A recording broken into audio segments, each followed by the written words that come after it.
Hello everyone, आज date है 1 जून 2021 और द हिंदू न्यूज एनालिसिस में आपका स्वागत है। इस वीडियो में हम द हिंदू की इंपॉर्टेंट न्यूज को प्रीलिम्स और मेंस के पर्सपेक्टिव से डिस्कस करेंगे। इस न्यूज़पेपर की पीडीएफ का लिंक नीचे डिस्क्रिप्शन में दिया हुआ है या फिर आप direct Telegram channel volcano IAS academy को सर्च करके वहाँ से भी पीडीएफ को डाउनलोड कर सकते हो। फर्स्ट न्यूज मैप बेस्ड और आज हम डिस्कस करने वाले हैं लक्षद्वीप आइलैंड के बारे में। लक्षद्वीप आइलैंड प्रेजेंट टाइम में काफ़ी न्यूज़ में है। न्यूज़ में रहने का मेन कारण ये है कि इस एरिया के लिए जो लक्षद्वीप आइलैंड है हमारे इंडिया का सबसे छोटा आइलैंड है और लगभग 36 आइलैंड से मिल करके ये यूटी बना है, लक्षद्वीप यूटी, और लगभग 32 स्क्वायर किलोमीटर में ही फैला हुआ है लक्षद्वीप आइलैंड। अब अगर लक्षद्वीप के बारे में ये बोला जाए कि लक्षद्वीप को इस तरीके से डेवलप किया जाएगा कि लक्षद्वीप के साउथ में जो मालदीव नेशन है उसी की तरह टूरिस्ट डेस्टिनेशन के रूप में लक्षद्वीप को तैयार किया जा रहा है कि ज़्यादा से ज़्यादा यहाँ पर टूरिस्ट आएँ, यहाँ पर जो नेचुरल वेजिटेशन है, जो नेचुरल ब्यूटी है, उसको देखने के लिए जब टूरिस्ट आएंगे तो इस एरिया से काफ़ी रेवेन्यू जनरेट होने वाला है। तो यहाँ के जो प्रॉपर लोग हैं, जो यहाँ की पॉपुलेशन है, वो इसका विरोध कर रही है उन नए लॉज का। वो बोलती है कि आप मालदीव से कंपैरिजन तो कर रहे हो, मालदीव में तो देखो, मालदीव में अगर पॉपुलेशन में कंपैरिजन किया जाए तो काफ़ी कम पॉपुलेशन है मालदीव में कंपैरिजन टू लक्षद्वीप यूटी। इसके अलावा मालदीव जो नेशन है वहाँ पर बहुत सारे आइलैंड ऐसे हैं जो अनहैबिटेटेड, मतलब वहाँ पर पॉपुलेशन रहती ही नहीं है, तो उस एरिया को आप टूरिस्ट के रूप में डेवलप कर सकते हो कि बाहर से टूरिस्ट आएँ, उस एरिया के ऊपर विजिट करें, घूमें फिरें और रेवेन्यू भी आपको जनरेट हो और वापस चले जाएँ। तो आपकी पॉपुलेशन का जो आपकी वहाँ पर जो लोग रहते हैं, जो पीपल रहते हैं, उनका कल्चर ट्रेडिशन वो तो वायलेट होगा ही नहीं। तो इस तरीके से लेकर के ये जो नए रूल्स एंड रेगुलेशन बने हैं लक्षद्वीप को लेकर के, उसको काफ़ी प्रोटेस्ट किया जा रहा है, काफ़ी प्रॉब्लम है। एक जो लक्षद्वीप के जो नया लॉ बने हैं ना, उसमें एक बात रखी गई है कि 1 साल तक किसी भी व्यक्ति के लिए प्रिवेंटिव डिटेंशन की जा सकती है। तो उसके कॉन्टेक्स्ट में, उसके कंपैरिजन में, उसके आर्ग्यूमेंट में ये बात बोली जाती है कि वहाँ तो देखो क्राइम बहुत ज़्यादा कम है लक्षद्वीप में, तो प्रिवेंटिव डिटेंशन लाने की वहाँ ज़रूरत ही नहीं है। दूसरा, वहाँ बोला गया है कि वहाँ जो भी इलेक्शन होंगे उसमें जो व्यक्ति पार्टिसिपेट करेगा उसके 2 से ज़्यादा चिल्ड्रन नहीं होने चाहिए। तो उसके आर्ग्यूमेंट में ये बात बोली जाती है कि वहाँ तो फर्टिलिटी रेट ही 1.4% है, तो आप 2 चिल्ड्रन वाली बात को तो रखो ही मत। बीफ के ऊपर, जो लिकर है उसके ऊपर काफ़ी बैन किया गया है। तो इन सब चीज़ों को लेकर के लक्षद्वीप में काफ़ी प्रोटेस्ट है। अब लक्षद्वीप के जो सारे बेसिक फैक्ट्स हैं उनको हम देखेंगे क्योंकि प्रीलिम्स के पॉइंट ऑफ व्यू से काफ़ी इंपॉर्टेंट हो सकता है। देखो, लक्षद्वीप के बारे में स्टार्ट में हमने देखा कि 36 छोटे छोटे आइलैंड मिलकर के लक्षद्वीप यूटी बना रहे हैं। इंडिया का सबसे स्मॉलेस्ट यूटी है लक्षद्वीप और लगभग 32 स्क्वायर किलोमीटर में फैला हुआ है। डायरेक्ट सेंटर के अंडर कंट्रोल में है through an administrator. 3 main group हैं लक्षद्वीप में। अमिनीदीव आइलैंड जो बिल्कुल नॉर्दर्न मोस्ट में है, बिल्कुल नॉर्थ वाले पार्ट में है, और मिनिकॉय आइलैंड जो है सबसे सदर्न मोस्ट, मतलब बिल्कुल साउथ में, और एक है लक्षद्वीप आइलैंड्स। इन 3 आइलैंड्स में ग्रुप में बांटा गया है इन 36 आइलैंड्स को। अब अगर देखें, इसकी जो कैपिटल है लक्षद्वीप की वो है कवरत्ती, और सबसे ज़्यादा इस यूटी का जो प्रिंसिपल टाउन है वो भी कवरत्ती ही है। इस लक्षद्वीप का एक आइलैंड है पिट्टी आइलैंड, और जो पिट्टी आइलैंड है वो है अनइनहेबिटेटेड, मतलब वहाँ पर कोई पॉपुलेशन नहीं है और वहाँ पर एक बर्ड सेंचुरी है, इसलिए वो काफ़ी इम्पोर्टेंट हो जाता है। पॉपुलेशन की अगर बात करें तो यहाँ पर जो जितनी भी पॉपुलेशन है उसमें 93 जो पॉपुलेशन है वो है मुस्लिम, मतलब मेजॉरिटी में यहाँ पर मुस्लिम कम्युनिटी के लोग रहते हैं। मलयालम यहाँ पर मेजर लैंग्वेज है जिसको यूज किया जाता है लोग स्पोकन के रूप में। और लेकिन जो साउथ में अगर हम बात करें, देखो माही भी बोली जाती है, मिनिकॉय जो है वहाँ पर माही भी बोली जाती है, और माही जो लैंग्वेज है जो यूज की जाती है मालदीव नेशन में।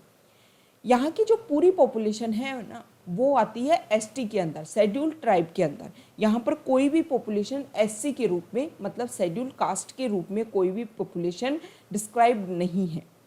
मेन ऑक्यूपेशन यहाँ के लोगों का है फिशिंग, कोकोनट कल्टीवेशन, इसके अलावा कोई ट्विस्टिंग और टूरिज्म यहाँ पर एक इमर्जिंग इंडस्ट्री है, और इसी को लेकर के नए रूल्स एंड रेगुलेशंस बनाए गए हैं। इस एरिया को लक्षद्वीप के जो आइलैंड्स ग्रुप्स हैं उसको ऑर्गेनिक एग्रीकल्चर एरिया के रूप में भी डेवलप किया गया है। मतलब इस तरीके से इसको डेवलप किया गया है और ये डिस्कस किया गया है, ये डिक्लेयर किया गया है participatory guarantee system of India. इसके तहत इस एरिया में ऑर्गेनिक एग्रीकल्चर को बढ़ावा दिया जाएगा।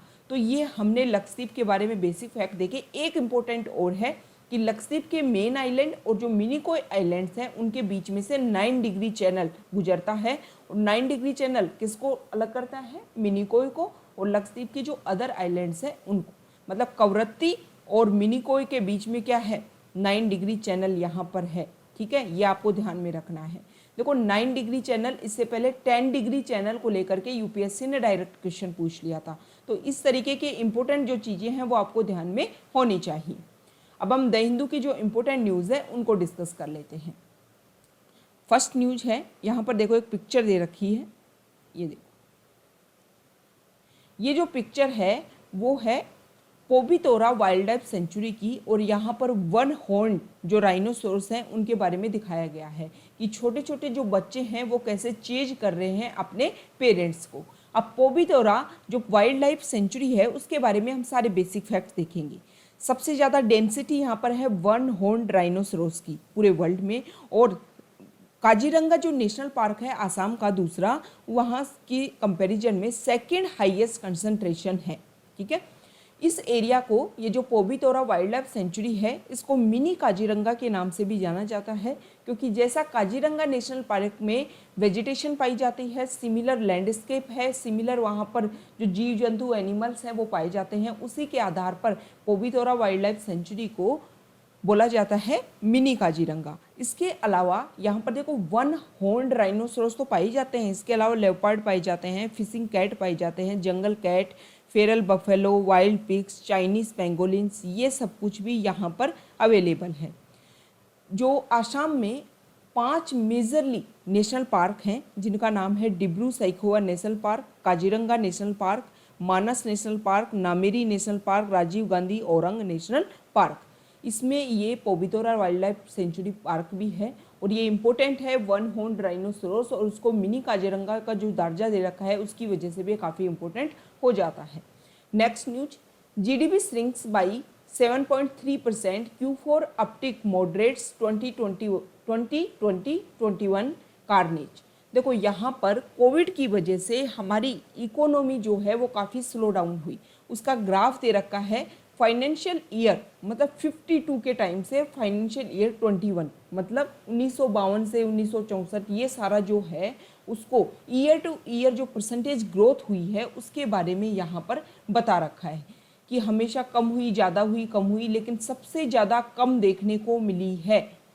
फाइनेंशियल ईयर 21 की बात की जा रही है कि जब फर्स्ट वेव आई थी उस समय जो हमारा नेशनल लॉकडाउन हुआ था तब भी हमारी 7.3% इंडियन इकोनॉमी जो है वो कॉन्ट्रैक्ट मतलब श्रिंक हुई थी, सिकुड़ गई थी। ठीक है, जीडीपी में फाइनेंशियल ईयर 21 में सबसे ज़्यादा हाईएस्ट पिछले 60 सालों में अगर कंपैरिजन किया जाए ना तो -7.3% कॉन्ट्रैक्शन जो हुआ था वो सबसे मतलब हाईएस्ट कॉन्ट्रैक्शन था। इससे ज़्यादा श्रिंक जीडीपी कभी भी नहीं हुई है। अगर 10 ईयर के डाटा की बात करें, the latest 10 year data is based on 2011-12 prices, मतलब ये बेस ईयर इसको माना जाता है। और इससे पहले जो डाटा थे, प्रीवियस ईयर जो डाटा थे उसको 2004-05 प्राइजेस के आधार, मतलब पहले बेस ईयर ये माना जाता 2004-05, अब बेस ईयर 2011-12 माना जाता है। तो यहाँ पर बताया गया है कि हमारा जो ग्रोस डोमेस्टिक प्रोडक्ट मतलब जीडीपी जो है वो 7.3% तक कॉन्ट्रैक्ट श्रिंक हो गया था। ये जो डाटा हैं वो नेशनल इनकम ने एस्टिमेट किए हैं और नेशनल स्टैटिस्टिकल ऑफिस के द्वारा इनको रिलीज किया। इससे पहले जो हमारी इकोनॉमी है वो 8% तक कॉन्ट्रैक्ट हुई थी। कोविड-19 पेंडेमिक से पहले जो हमारी जीडीपी ग्रोथ थी वो 4.4% तक थी 2019-20 में। इसके अलावा यहाँ पर ये बोला गया है कि एग्रीकल्चर, फॉरेस्ट्री, फिशिंग ये जो एरिया है इनमें श्रिंक जो है वो कम हुआ है, 3.6% तक ये बढ़े हैं। Electricity, gas, water supply and other utility services इनमें भी 1.9% का हाइक देखने को मिला है। तो ओवरऑल अगर हम बात करें तो हमारी जीडीपी में स्लो डाउन देखने को मिला है। हमारी जीडीपी जो है, हमारी जो ग्रोथ रेट है वो दोबारा से कवर कर रही थी और ग्रोथ रेट इंक्रीज हो रही थी। लेकिन प्रॉब्लम क्या हुई है कि सेकेंड वेव की वजह से दोबारा से हमारी इकोनॉमी काफ़ी इफेक्ट हुई है। Next news, supreme court bats for one price for vaccine across nation. Supreme court ने बोला है कि हमारी जो सेंट्रल गवर्नमेंट है उसने बोला है कि हम 50% जो वैक्सीन है वो हम खरीदेंगे, बची हुई वैक्सीन जो स्टेट्स हैं उनको खुद खरीदनी होंगी। तो सुप्रीम कोर्ट ने बोला है कि आप अपनी एक पॉलिसी लेकर के आओ। सबसे पहले तो आप वैक्सीन की जो अलग अलग जो आपने प्राइस फिक्स कर रखा है उसके लिए आप एक अपनी पॉलिसी लेकर के आओ, एक प्राइस फिक्स करो पूरे इंडिया में।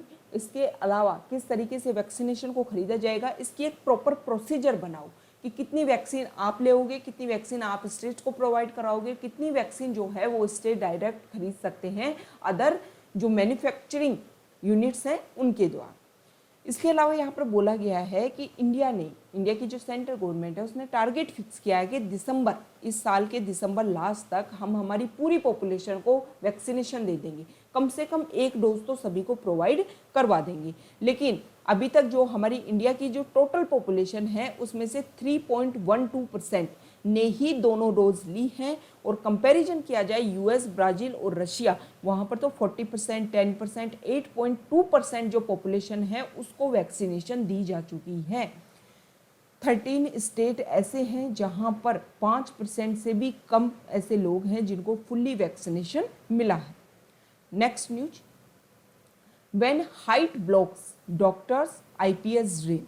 देखो, अरुणाचल प्रदेश से एक पर्सन वो 2017 में आईपीएस ऑफिसर मतलब यूपीएससी की जो लिस्ट है फाइनल लिस्ट उसमें सिलेक्ट हो जाते हैं। वो आईपीएस अपने आप को मेंशन करते, वो चाहते हैं कि उनको आईपीएस सर्विस मिले, लेकिन उनको मिलती है आईआरएस। मेन रीजन क्या होता है, उनकी हाइट को लेकर के। उनकी जो हाइट है वो 2.5 सेंटीमीटर कम कर गई, जो एक क्राइटेरिया है उससे नीचे। इसी को लेकर के उन्होंने सेंट्रल एडमिनिस्ट्रेटिव ट्राइब्यूनल में एक केस को डाला और जब केस का रिजल्ट आया तो ये बोला गया कि आप उसके लिए एलिजिबल नहीं हो क्योंकि आपकी हाइट है वो काफ़ी कम है। अब इस आर्टिकल में ये बोला गया है, जो वहाँ के अरुणाचल प्रदेश के सीएम है पेमा खांडू, उन्होंने सेंटर को बोला है कि सर्विस की जो कंडीशन है उसको आप चेंज कीजिए। जो एलिजिबल कैंडिडेट है उसको अपना मतलब जितनी उसकी एलिजिबिलिटी है उसके आधार पर उसको मिलना चाहिए। वो जो डिज़र्व करते हैं, ओजिंग दामिंग इनका नाम है, ये पहले डॉक्टर थे, बाद में यूपीएससी की लिस्ट में शामिल होते हैं। हाइट की वजह से इनको आईपीएस सर्विस नहीं मिलती है। तो इस आर्टिकल में बताया गया है कि किस समय, जब देखो ये जो सर्विस की कंडीशन को फ्रेम किया गया था 1951 में, उस समय जो अरुणाचल प्रदेश वाला एरिया था वो आता था यूटी के रूप में। 1970 Arunachal Pradesh came into existence as a UT in 1972 and attained statehood in 1987। तो 1972 से अरुणाचल प्रदेश वाला रीजन आता था आसाम वाले रीजन के तहत, ठीक है। 1972 में अरुणाचल प्रदेश को यूटी बनाया जाता है अलग से और बाद में 1987 में फुल स्टेट का दर्जा इसको दे दिया जाता है। अब जब all India service act frame किया गया उस समय असम एडमिनिस्ट्रेशन के अंदर आता था और उसमें देखो कुछ छूट दी गई है। इसमें ये जो ऑल इंडिया सर्विस का क्राइटेरिया उसमें कुछ छूट दी गई है, जैसे कि जो व्यक्ति एसटी कैटेगरी से बिलोंग करते हैं या फिर गोरखा, आसामीज, कुमाऊनी, नागा, गहरवाली, इन सब से जो बिलोंग करते हैं उनको 15 सेंटीमीटर तक की रिलैक्सेशन दी जाती है। मतलब आईपीएस बनने के लिए जो क्राइटेरिया है उससे अगर 15 सेंटीमीटर तक भी उनकी हाइट कम है तो भी उनको एडमिशन दे दिया जाएगा आईपीएस सर्विस में। तो ये बोला गया कि देखो, जब आपने इस एक्ट को फ्रेम किया ना 1951 में, तब तो हम एक अलग से स्टेट होता है उसका दर्जा ही नहीं था हमारे पास में, तो आप कैसे बोल सकते हो। अब प्रेजेंट टाइम में हम अलग स्टेट के रूप में हैं तो हमारे जो लोग हैं उनको भी ये जो सुविधा है 15 सेंटीमीटर का जो रिलैक्सेशन है वो अरुणाचल प्रदेश के लोगों को भी मिलना चाहिए। नेक्स्ट न्यूज, देखो, दिल्ली हाईकोर्ट ने सेंट्रल विस्टा प्रोजेक्ट को लेकर के अपना स्टेटमेंट दे दिया है, ऑर्डर पास कर दिया है। दिल्ली हाईकोर्ट ने बोला है कि आप ऐसे कैसे बोल सकते हो कि सेंट्रल विस्टा प्रोजेक्ट जो है वो एसेंशियल नहीं है। बहुत ज़्यादा एसेंशियल है, पब्लिक इंपोर्टेंस वैल्यू क्रिएट कर रहा है सेंट्रल विस्टा प्रोजेक्ट, काफ़ी इंपॉर्टेंट रोल निभाने वाला है, तो इसको बंद नहीं किया जा सकता। पिटीशन डाली गई थी कि इसका जो वर्क है उसको बंद किया जाना चाहिए कोविड-19 केसेज को देखते हुए। लेकिन जो दिल्ली हाई कोर्ट है उसने बोल दिया है कि उसको हम बंद नहीं कर सकते हैं। Next news, decision soon on oxygen use for industrial purposes. April 22 की बात है, गवर्नमेंट ने मना कर दिया था कि जो लिक्विड ऑक्सीजन है उसको आप इंडस्ट्री में नहीं बेच सकते, क्योंकि इंडिया में ऑक्सीजन की कमी और वेंटिलेटर पे इसका यूज किया जा रहा था, क्योंकि काफ़ी डेथ्स हो रही थी कोविड की वजह से। अब देखा जाएगा कि कब डिसीजन लिया जाता है कि इसको दोबारा से यूज किया जा सकता है एज ए इंडस्ट्री प्रोडक्ट के रूप में। नेक्स्ट न्यूज है, justice Mishra likely to head NHRC, जो नेशनल ह्यूमन राइट्स कमीशन, उसके हेड, काफ़ी समय से ये सीट जो है वो खाली चल रही थी, अब इसको भर दिया गया है दोबारा से। ये जो सिलेक्शन कमेटी जी जिन्होंने NHRC का हेड चुना, उसमें प्राइम मिनिस्टर हेड थे, home minister Amit Shah, deputy chairman of Rajya Sabha Harivansh, Lok Sabha speaker Om Birla, leader of opposition Rajya Sabha Mallikarjun खड़गे, इन सब ने मिलकर के ये नाम प्रपोज किया है। मल्लिकार्जुन खड़गे जो हैं उनको एक प्रॉब्लम थी, वो चाहते थे कि दलित, आदिवासी और माइनॉरिटी कम्युनिटी से एक मेंबर को अपॉइंट किया जाए NHRC में। उनको लगता था कि ज़्यादातर जो कंप्लेंट NHRC में आती हैं वो सोशली डिसएडवांटेज जो ग्रुप हैं उनसे बिलोंग करती हैं।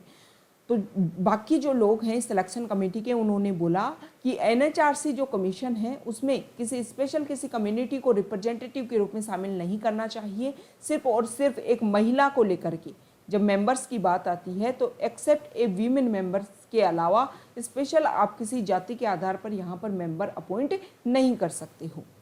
Next news, Maratha community brought under EWS Kota.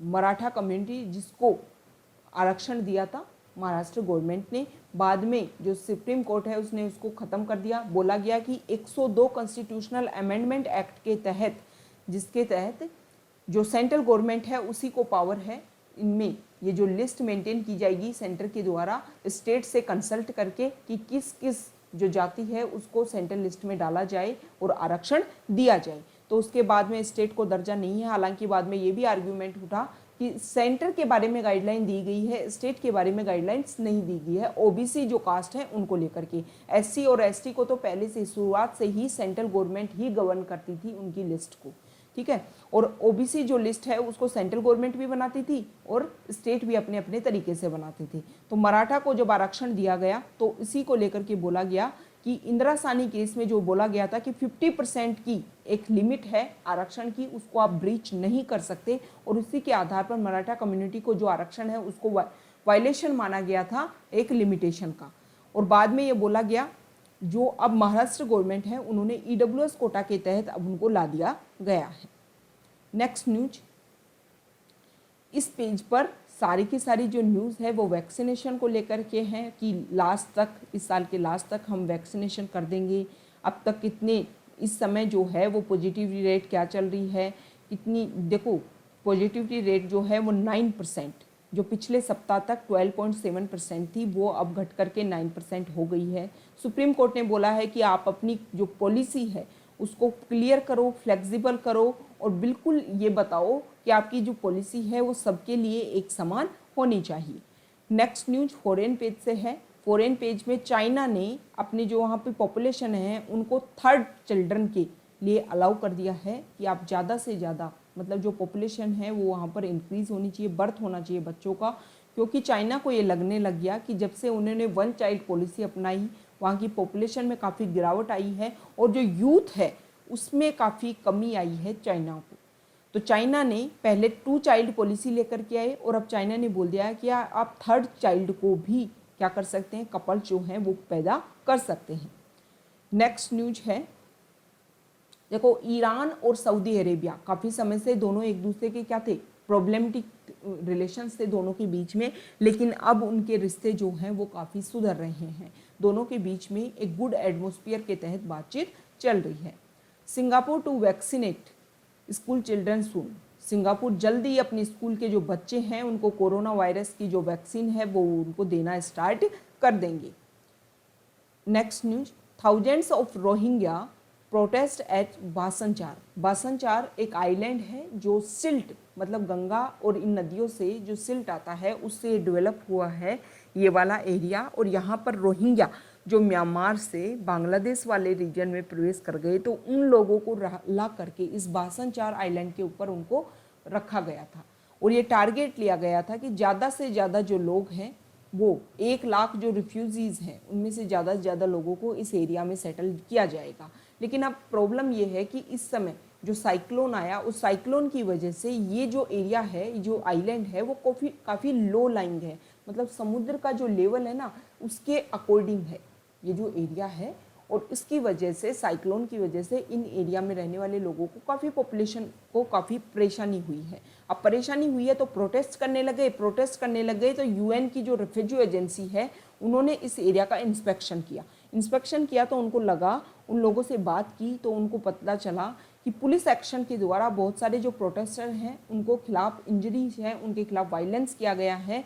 तो यूएनएचसीआर के स्पोक्स पर्सन ने कहा कि जो डेलीगेशन है वो लार्ज ग्रुप ऑफ रिफ्यूजीज से मिलने में एबल है, योग्य है। उन्होंने उनके बहुत सारे जो इश्यूज है जो वो उठा रहे हैं उनको सुना है, और जल्द ही जो बांग्लादेश अथॉरिटीज़ हैं उनके साथ डिस्कस किया जाएगा उनको जो भी प्रॉब्लम्स हैं।